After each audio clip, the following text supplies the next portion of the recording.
At 78, I've had my share of joys and sorrows, but there's one decision I deeply regret: moving to a new city to be closer to my children. It felt like the right choice then, a loving gesture, but the reality was nothing like the comforting picture I'd imagined. Before you consider doing the same, I want to share 5 hard truths I wish someone had told me. My daughter, Sarah, and son David were so encouraging. "Mom, you'll never be lonely here." Sarah promised, "We'll have you over for dinner every Sunday." David chimed in about helping with groceries, appointments, and just being around. I pictured laughter, shared meals, my grandchildren popping in after school, and knowing I'd always have family nearby. It felt like a fresh start, a beautiful dream of constant closeness and support, a chance to truly be part of their lives again, not just a voice on the phone. I packed up my old life, brimming with optimism, ready for this new, wonderful chapter. The biggest dream I had, the one that truly pulled me from my comfortable home, was the thought of constant family dinners, spontaneous visits, and grandchildren always around. My children, Sarah and David, had promised it, and I believed them wholeheartedly. In the first few weeks, it wasn't so bad. Sarah brought over a casserole. David dropped by with the kids. But as the months stretched on, the visits became less frequent. I remember one Tuesday, I'd spent all morning preparing my famous lasagna, setting the dining table for 4, even lighting a candle. Sarah had said she'd try to come after work. The clock ticked past 7, then 8. The lasagna grew cold. Finally, a text. "So sorry, Mom. Little Timmy has a fever. Can't make it tonight." It wasn't just that one night, though. That evening was just the first of many, where the empty chairs around my table echoed louder than any conversation. It wasn't that my children didn't love me or that their promises were malicious. Life just got in the way. I remember a phone call with Sarah, her voice a whirlwind of activity in the background. "Mom, I'm just running to soccer practice. Then I have to pick up groceries, and David's working late again." She was juggling work, kids, homework, household chores, and her own marriage. Their lives were full, overflowing even. And while I understood, deeply, that they were doing their best, the stark reality hit me. My desire for connection, my quiet days, simply didn't fit into their overflowing schedules. Their love was there, I never doubted that, but their time, their actual physical presence, that was a different story entirely. I often found myself in the local park, watching other families laugh and play, feeling a pang of something I couldn't quite name. It wasn't jealousy. Not exactly. It was the realization that being in the same city, just a few miles apart, didn't automatically guarantee the deep, consistent connection I had moved for. The easy, drop-in visits I'd envisioned rarely happened. The constant companionship I craved remained a distant fantasy. If you're considering moving closer to your children, ask yourself, are you ready for the reality that their presence might not be what you imagined? Because proximity, I learned, is not the same as true availability. If you're still watching this video and finding these insights valuable, please comment *truth1** below to let me know you're here. Your support helps us continue creating good content to inform and inspire you. And if you haven't subscribed yet, I recommend you subscribe and turn on the bell so you don't miss any future videos. Now let's move forward. Hard truth 2. Losing my village. When I decided to move, I thought about my children and grandchildren. I thought about being close to them. But what I didn't fully grasp, what no one really tells you, is how much you leave behind.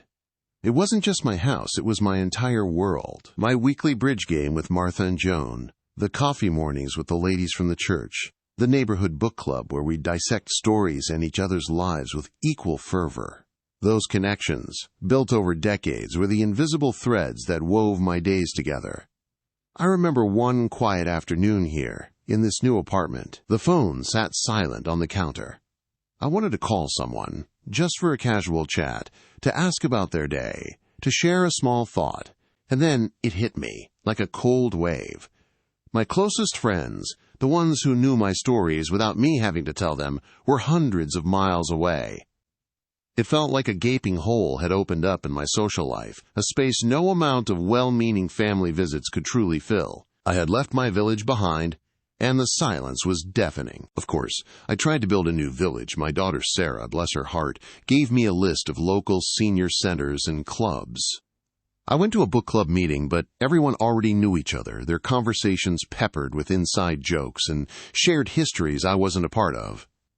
I tried a walking group, but my pace was slower than most, and I felt like I was constantly trying to catch up, both physically and socially. I met a lovely woman named Mildred at the community center. We chatted politely about the weather and the price of groceries. She seemed nice enough, but our conversation felt like a careful dance, each of us testing the waters, never quite diving deep. It takes years, doesn't it? Years to build that kind of comfort, that easy familiarity, where you don't have to explain your past or your quirks.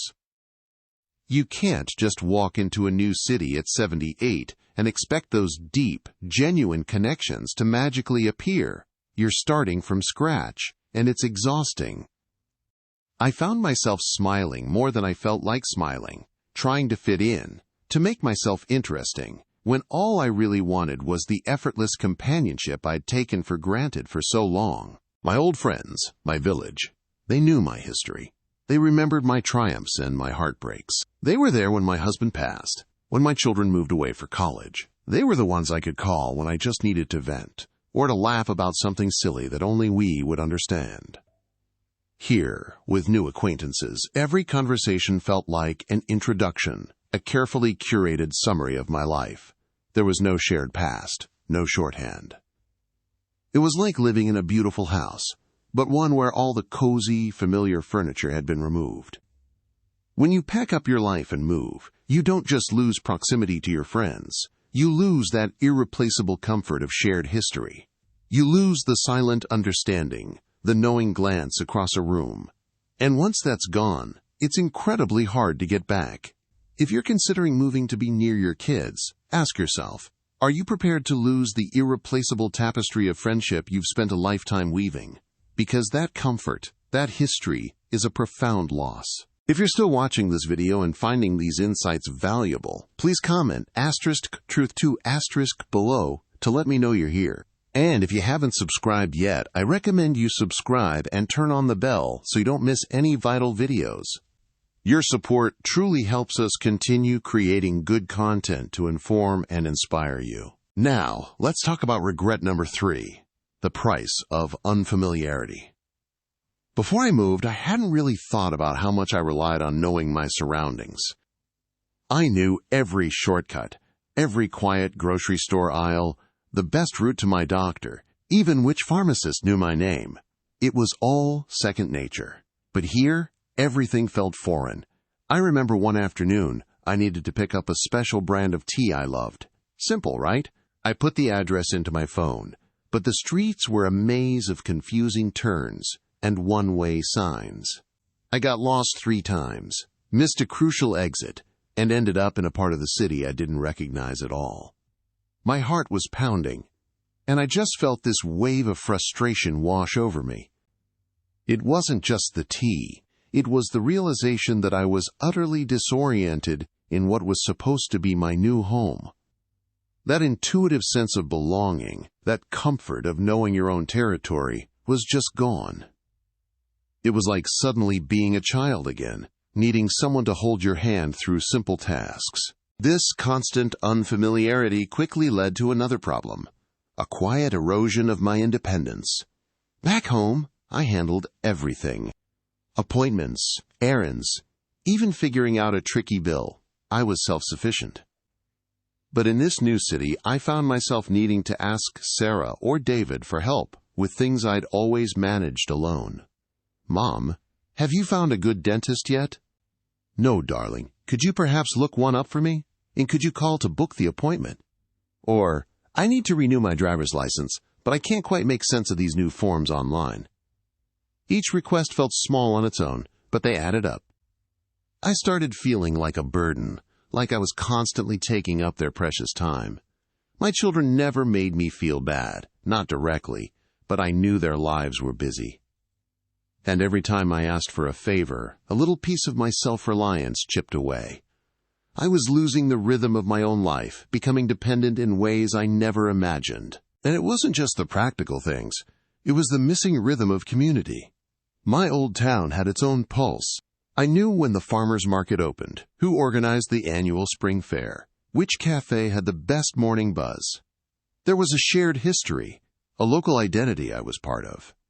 Here, the city felt sprawling, generic. I'd walk through the local park, see families, but I didn't recognize anyone. There were community events advertised, but they felt distant, not truly 29. I didn't know the inside jokes, the local controversies, or the unspoken rules. It's hard to feel like you belong when you're constantly trying to learn the unspoken language of a new place. It makes you feel like an outsider looking in, rather than a participant. If you're considering a move, have you thought about what it means to lose that ingrained sense of place and community? Are you prepared to feel like a stranger in your own new home? If you're still watching this video and finding these insights valuable, please comment *truth3** below to let me know you're here. And if you know someone considering a similar move, this video might be exactly what they need to hear, so please take a moment to share it with them. Your support helps us continue creating good content to inform and inspire you. Now, let's move forward to hard truth number 4, losing your sense of identity. When I decided to move here, I focused on what I'd gain, closeness to my children. What I didn't consider was what I'd lose, not just friends or familiar streets, but a piece of myself. In my old town, I was Elara Vance, the one who knew the history of every old building, the best baker at the church potluck, the president of the garden club for 15 years. Those weren't just titles, they were parts of who I was. They gave me a reason to get up, to be involved, to feel needed. Here, I'm just Sarah and David's mom. It's lovely to be their mom, of course, but it's not the whole me. I found myself sitting in this new, quiet living room, holding an old needlepoint project, and wondering, who am I here, beyond a visitor in my own children's lives? I remember my garden. Oh, how I loved that garden. It was a riot of color and life, a place where my hands were always busy, where I felt connected to the earth. I'd spend hours there, digging, planting, pruning, watching everything grow. It kept me active, kept my mind sharp. When I moved, I had to leave it behind. Here, I have a small patch of dirt outside my apartment, mostly weeds. I brought my old trowel, but it sits unused in a box. There's no space for the roses I loved, no rich soil to turn.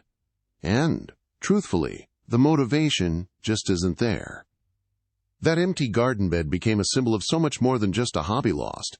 It was a daily ritual, a source of purpose that simply disappeared. The vitality I felt when I was nurturing something, that sense of creation, slowly faded with each passing day I didn't get my hands dirty. I started seeing it in others, too, in the common room of my building. People who had once been vibrant, defined by their careers or passions, now sat staring blankly, waiting for mealtimes or family visits. There was Arthur, a retired history professor who moved across the country to be near his daughter. He used to give lectures, write articles. Here, he just reads the newspaper, cover to cover, then starts again. "I feel unseen, Elara," he told me one afternoon, his voice barely a whisper. "Unneeded." And I knew exactly what he meant. When you no longer have a role, a community that recognizes your unique contributions, life starts to feel a little hollow. It's not just about what you do, but who you are to others, and who you are to your own eyes. If I could do it over, I would have fought harder to maintain those parts of myself. I would have sought out new clubs, found a community garden, actively looked for ways to share my stories or my baking. Purpose isn't something that comes to you. It's something you have to actively create and defend, especially in a new environment. It's about holding on to your own narrative, not letting it be overwritten by your new circumstances. Because once you let go of those defining roles, those small daily rituals that feed your soul, getting them back is an uphill climb. If you're considering a move like this, ask yourself, what truly gives your life meaning, beyond being a parent or grandparent? Are you ready to actively fight to hold on to that? Or are you hoping it will just magically reappear in a new place? Because it won't. If you're still watching this video and finding these insights valuable, please comment "Truth" 4 inches below to let me know you're here. And if you haven't subscribed yet, I recommend you subscribe and turn on the bell so you don't miss any more videos. Your support helps us continue creating good content to inform and inspire you. When I first considered moving, I told myself it wasn't permanent. I thought, if it doesn't work out, I can always go back home. That was my fifth hard truth, one I wish I'd truly understood, realizing it's harder to leave than you think. I spent countless hours looking at real estate listings on my computer, comparing prices, trying to figure out how I could afford to move back to my old town. The market had changed so much since I left. My old house, which I'd sold for what seemed like a good price then, was now worth far less than what it would cost to buy anything comparable back there. The numbers stared back at me from the screen, daunting and unforgiving. It hit me then, with a sinking feeling that I was truly stuck. The financial chains were stronger than I ever anticipated, holding me here in this new, unfamiliar place, despite my growing unhappiness. The thought of telling Sarah and David the first wanted to move back was incredibly hard. I remember a hesitant phone call with Sarah, trying to gently bring it up. "Mom, are you sure?" she'd said, her voice laced with concern. "We just got you settled here. It's so much safer, and we're right nearby if you need anything." David echoed similar sentiments. They genuinely believed they were doing what was best for me, and in their minds, having me close was the perfect solution. But their well-meaning resistance, their subtle reminders of my safety and convenience, felt like a heavy weight. I found myself feeling guilty for even thinking of leaving, as if my unhappiness was an inconvenience to their carefully constructed lives. It wasn't intentional manipulation, I know, but it felt like I was being told, in the kindest possible way, that my feelings didn't quite fit into the plan. And then there was my own fading strength. Back home, I was active. I gardened, walked to the store, kept my house immaculate. Here, without those familiar routines, without the deep sense of purpose, I found myself slowing down. The emotional strain of feeling disconnected, of constantly adjusting, also took its toll on my body and mind. One day, I struggled to carry a bag of groceries from the car to my apartment, a task I wouldn't have thought twice about a year ago. It made me realize that even if I could overcome the financial and emotional hurdles, the idea of managing my old home, of rebuilding my entire life from scratch, felt utterly overwhelming. The independence I cherished had slowly, insidiously slipped away, making the thought of reclaiming it seem an impossible feat. The cycle of dependence was complete, and it kept me rooted in place. I've met other seniors here who share a similar story, people who moved to be near their kids, only to find themselves just as lonely, or more so, and then realized they were trapped. Some had sold their homes. Others had seen their savings dwindle with the costs of care and moving. For them, for me, there was no going back. It's a bit like what they say about a nursing home. You walk in, thinking it's a temporary measure, only to find that once you're settled, the barriers to leaving become almost insurmountable. The new city, the new routines, the new dependencies slowly become your whole world, and the life you once knew, the home you loved, starts to feel like a distant memory. If you're considering moving to a new city to be near your children, ask yourself, are you truly prepared for the possibility that once you go in, leaving might not be as simple as you think? Because for many, it truly becomes a point of no return. If you're still watching this video and finding these insights valuable, please comment number 5 below to let me know you're here.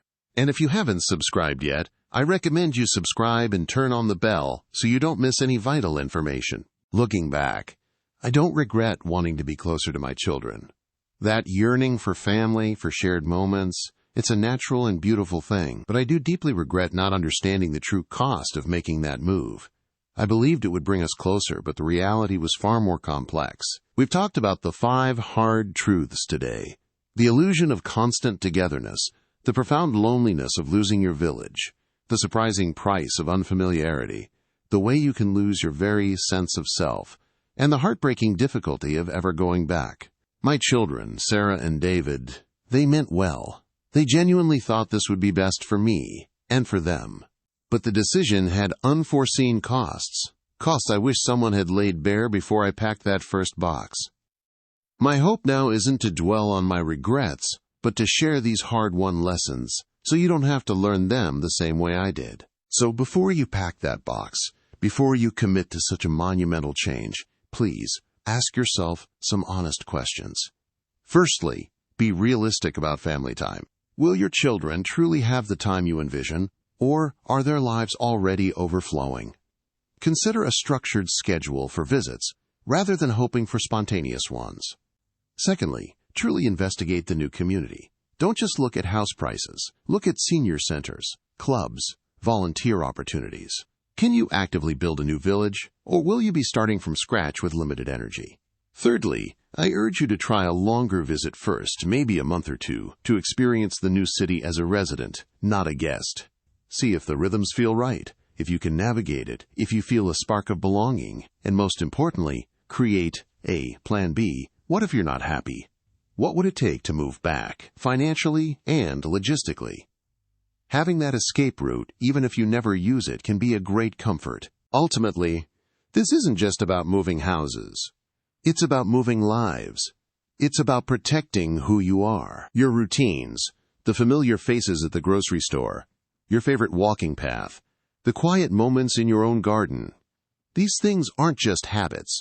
They are the anchors of your independence, the threads of your identity. Fight to hold on to them for as long as you possibly can. Explore every alternative support system in your current community that doesn't require giving up your home, your friends, your entire world. Because once you let go of those small daily freedoms, once you lose that sense of purpose tied to your familiar surroundings, getting them back is a battle you might not have the strength to win.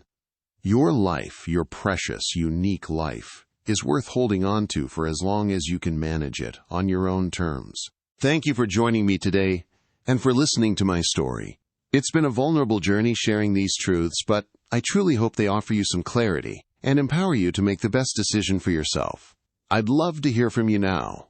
Please leave a comment below and share one thing you learned today and how you plan to use it in your life. Your thoughts are so important to us, and reading your comments gives me and this community great motivation and encouragement. If you enjoyed this video and found it helpful, please like it, subscribe to our channel, and share it with anyone considering a similar life-changing move. Your support helps us continue creating good content to inform and inspire you, ensuring these vital lessons reach those who need to hear them most. Thanks for watching, and we look forward to seeing you in the next video.